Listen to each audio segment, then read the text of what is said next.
Le Comité des loisirs dans Saint-Valo est un organisme à but non lucratif qui existe depuis 53 ans. Notre comité gère le bâtiment du Centre des loisirs où on a la bibliothèque municipale. On a aussi une petite salle d'entraînement, puis on a une salle avec une table de billard, puis une table de ping-pong. Puis on a aussi un local où on peut faire la location pour les fêtes, les parties. Puis aussi, on organise des ateliers culinaires. Au village, on a à peu près, on pourrait dire, 4 organismes. On a l'administration portuaire qui gère le havre de pêche. On a le CLD, le Comité local de développement, qui gère le bureau d'accueil touristique puis le site de Pointe-à-la-Renommée. On a ici le comité de la bibliothèque et on a le comité des loisirs. Moi, je suis bénévole dans ce comité-là depuis plus de 40 ans. J'apprécie, ça fait partie de mon ADN. Moi, j'aime faire du bénévolat, fait que j'en fais dans plein d'organismes. Puis surtout, depuis novembre dernier, on a relancé le comité des loisirs, puis il y a beaucoup de personnes qui ont voulu embarquer, s'impliquer. Fait que là, c'est facile de faire du bénévolat parce qu'on a une belle équipe. Puis ça travaille bien ensemble, fait que le monde a plein d'idées. Puis moi, j'ai à cœur le développement de mon village. Fait que on a toujours des idées. Les idées ne manquent pas. Des fois, on en a trop. Puis, j'ai une belle gang qui pense un peu comme moi. Fait que là, je suis comme choyée de faire du bénévolat. Moi, c'est pas lourd de faire du bénévolat. C'est facile. Fait que, tu sais, je vois pas pourquoi, des fois, il y a des personnes qui veulent pas faire du bénévolat. Parce qu'en faisant du bénévolat, tu rencontres beaucoup d'amis. Tu crées un autre cercle d'amis. Puis, c'est important dans la vie pour que, moi, je pense, comme je dis, la vie est belle. Il faut en profiter. Fait qu'être bénévole, c'est une belle récompense dans une vie.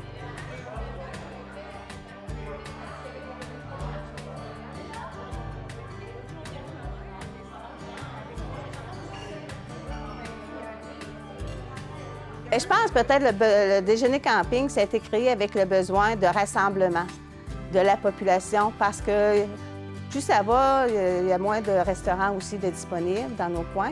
Puis, on est quand même un bon petit bout de Gaspé. On était 50 km. Fait que le déjeuner camping ici, bien, le monde n'a pas loin à se déplacer. Fait que c'est vite fait, puis ils retournent chez eux. Fait que c'est l'idéal, je pense, pour rassembler notre population, qui est vieillissante aussi. Fait qu'ils n'ont pas beaucoup de déplacements à faire. Je m'appelle Marielle Dufresne. Je vis à Pointe-Jonque depuis 52 ans. Et puis, il y a à peu près 1 an, ma belle-sœur Pauline nous a intégrés au groupe de l'Anse-Saint-Valo aux soirées du vendredi soir. Puis, je vous dirais que moi et mon mari, on a hâte à tous les vendredis. Et maintenant, je fais aussi partie de la cuisine, de l'atelier cuisine qu'on fait presque à toutes les semaines. On est une dizaine de personnes. Et puis, c'est très intéressant. On s'adapte au groupe. Puis, on s'aperçoit que à toutes les semaines, ils s'en rajoutent. Puis, c'est important. Le monde pense que c'est juste le monde de l'Anse-Saint-Valo. Mais non, c'est toute la paroisse qui devrait s'intégrer aux activités. Ça m'apporte, comme je vous dis, là, on a hâte d'une semaine à l'autre de se rencontrer. C'est du social, puis on est bien.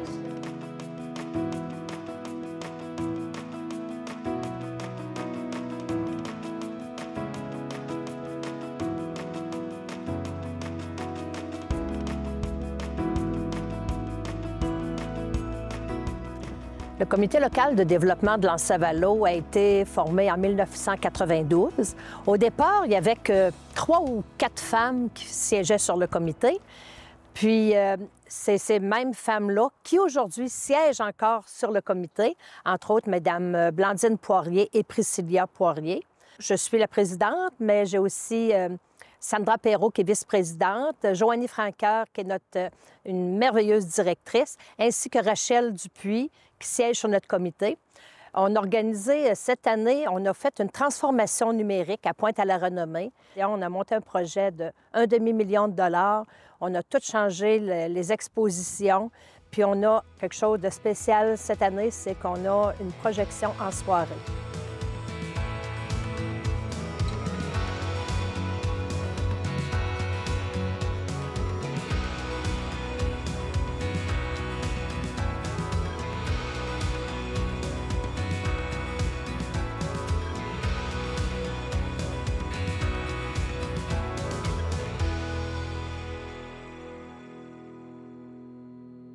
Mon nom, c'est Sandra Perrault. Je suis arrivée en 2019, donc ça fait presque 3 ans. Puis, bien, je me suis impliquée dans différents comités. Je pense que ça m'a permis de m'installer, de connaître des gens, de me faire des amis.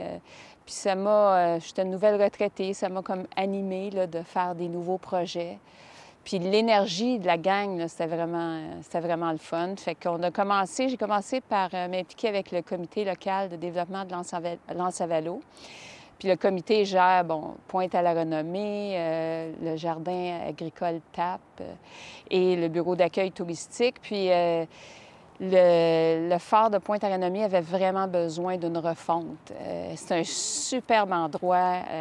C'est situé entre la mer et les montagnes. C'est de toute beauté, mais ça avait besoin des expositions d'être transformé. Fait qu'on a fait une transformation numérique. On a ajouté un spectacle en soirée poétique.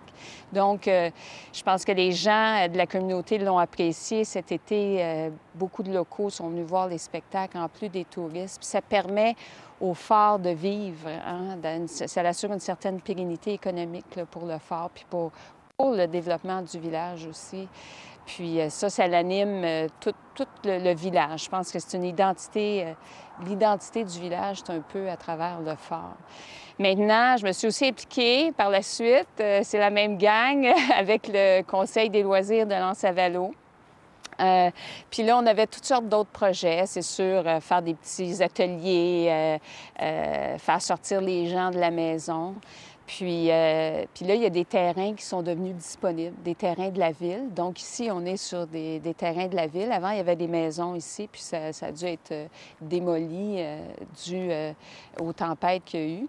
Donc, on a pris possession des terrains avec la ville, puis on a décidé de faire un projet qui rassemblerait les gens. Donc, un parc pour les enfants, c'est le fun, oui, mais aussi différents parcours pour tous les gens du village. Donc, on a un parcours énergie qui va faire sortir les gens de la maison, bouger, puis on parle des gens d'un certain âge, mais aussi les jeunes, fait qu'il y a des exercices pour tous les niveaux.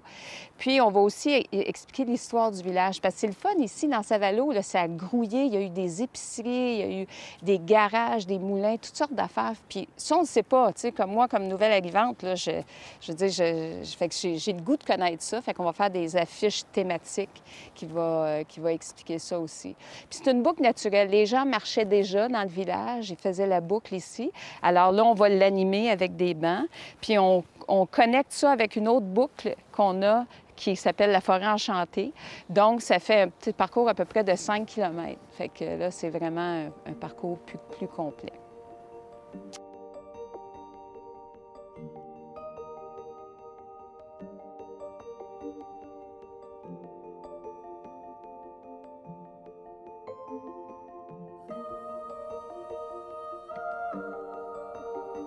On a aussi participé là, au développement là, du sentier de la forêt enchantée. Fait que moi, là, on marchait, mais on n'avait comme pas beaucoup d'endroits. Puis c'était déjà un coin qu'il y a des personnes qui marchaient l'hiver, mais pas 4 saisons. Fait qu'avec des bénévoles, puis le SIA, on a demandé des droits de passage. Fait qu'on a développé le sentier. Mais il y a un bout où c'est imagé. On a à peu près 70 personnages de bandes dessinées ou pour enfants. Fait que ça, ce bout-là, on appelle ça la forêt enchantée. Fait qu'avec la MRC, Desjardins, la Ville de Gaspé, les partenaires financiers, on a tout aménagé une passerelle qui est juste à côté du bureau d'accueil touristique. Fait que le monde, il se dirige là. Puis, c'est tout, tu as des affiches qui disent comment utiliser le sentier. Puis, ce sentier-là, il est beaucoup utilisé l'hiver par les personnes en raquette ou à pied. L'été aussi est utilisé. Puis là, prochainement, on organise notre première activité d'Halloween à la Forêt Enchantée. On va avoir des personnages qui vont être déguisés comme des petits personnages sur les arbres. Puis, ils vont raconter une petite histoire aux enfants. Puis, suite à ça, on va leur remettre là, des bonbons.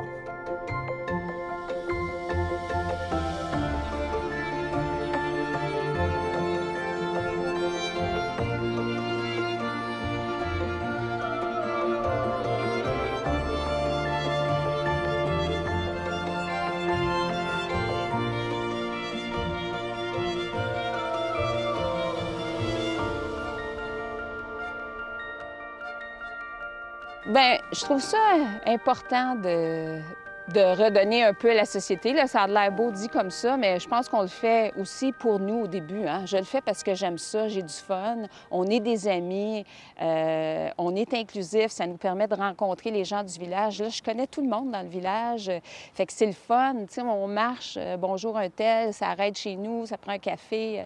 Moi, je trouve ça merveilleux. Ils disent que hein, le bonheur, c'est d'avoir un beau réseau d'amis, que ce soit d'amis ou de famille, mais c'est ça qui rend les gens heureux, c'est l'échange. Puis on crée des occasions pour ça, que ce soit d'aller jouer au billard, que ce soit un déjeuner camping, un atelier d'art culinaire. Je veux dire, c'est pas vraiment ce qu'on fait qui est important, c'est d'être ensemble. Puis ça, moi, ça me nourrit. J'aime le monde, puis c'est pour ça que je m'implique. C'est un peu égoïste, finalement. Personnellement, le bénévolat, ça a occupé une place très importante dans ma vie parce que j'étais à la retraite. Je revenais dans un village natal, puis ça m'a permis de redonner à la population parce que ça a permis aussi de rassembler les gens, soit par les déjeuners qu'on organise. Cet été, on a organisé une fête au village. On a fait les soirées des jardins. Fait que ça a été un moyen de rassembler les gens. Puis pour moi, là, c'était très important le rassemblement, de redonner à la communauté. C'est ça pour moi qui est important. Bien, notre comité, ça a un impact positif au niveau de la population. Notre population est de plus en plus vieillissante, mais aussi on a des nouveaux arrivants qui arrivent au village. Puis quand ils voient toute la possibilité d'activités qui se déroulent dans un petit village où il y a à peine 200 personnes, les personnes sont enchantées par ça. Puis même ces personnes-là, souvent les nouveaux arrivants, ils veulent embarquer dans notre comité, fait que ça nous donne un coup de main, fait que le comité est très actif. Ça me fait penser à quand les gens se rencontraient sur le perron de l'église. Pas que j'ai connu ça, mais j'en ai entendu parler, puis je suis un peu jalouse de ça parce que oui, tout le monde sortait, puis on allait tous se dire bonjour, j'imagine, puis il y avait du commérage, tout ça, mais les gens aimaient ça. Allô? Les gens, je pense, qui ont besoin de ça. On est des animaux grégaires. On a besoin d'être ensemble. Puis les gens l'apprécient, ils nous le disent, puis ils aiment ça. Puis sûrement qu'il y en a qui critiquent, mais c'est correct aussi.